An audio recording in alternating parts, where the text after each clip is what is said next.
Hey friends, welcome to episode 6 of Kinder Coffee School. Today, we'll be discussing coffee grinders.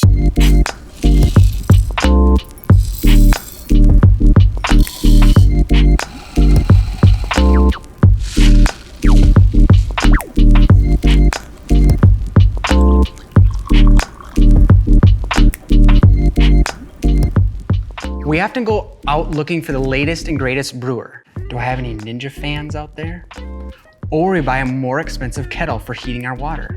Here at Kinder, we would argue that your grinder may be the single most important tool your coffee brewing kit needs. When brewing coffee, there are several factors that go into extracting the right flavors out of your bean. The temperature of the water, the flavor of the water, what type of brewing you're doing, and how long the brewing process takes.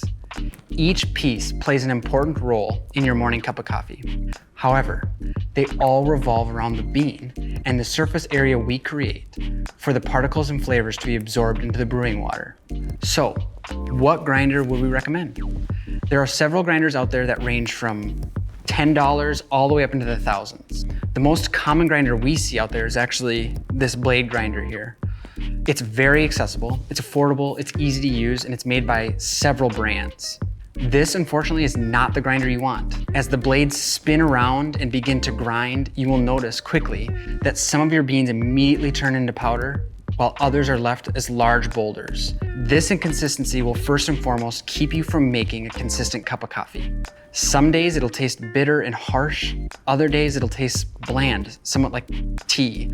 Your instinct will be to change the amount of coffee you are adding to the brew, but more often than not, the issue will be the beans were either under-extracted or over-extracted because of the grind. Our recommendation for ease, reliability, taste is the Burr Grinder.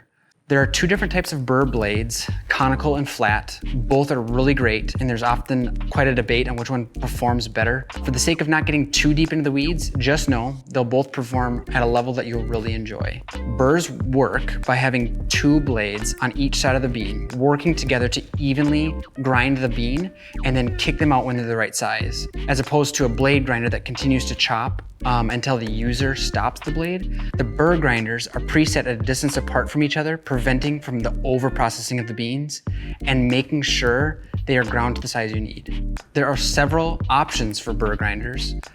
We've included a link to a few options. One of the options is this one in the center here that will work really well for at-home use and are fairly affordable. Our suggestion is to do a little bit of research on your end and figure out which one best works for your needs and go from there. Thanks again for joining us at Kinder Coffee School. Our promise here at Kinder Coffee Lab is to do 3 things: bring you extremely fresh coffee, deliver it to your door, and give you a cup of coffee that you are proud to share and enjoy. Thank you.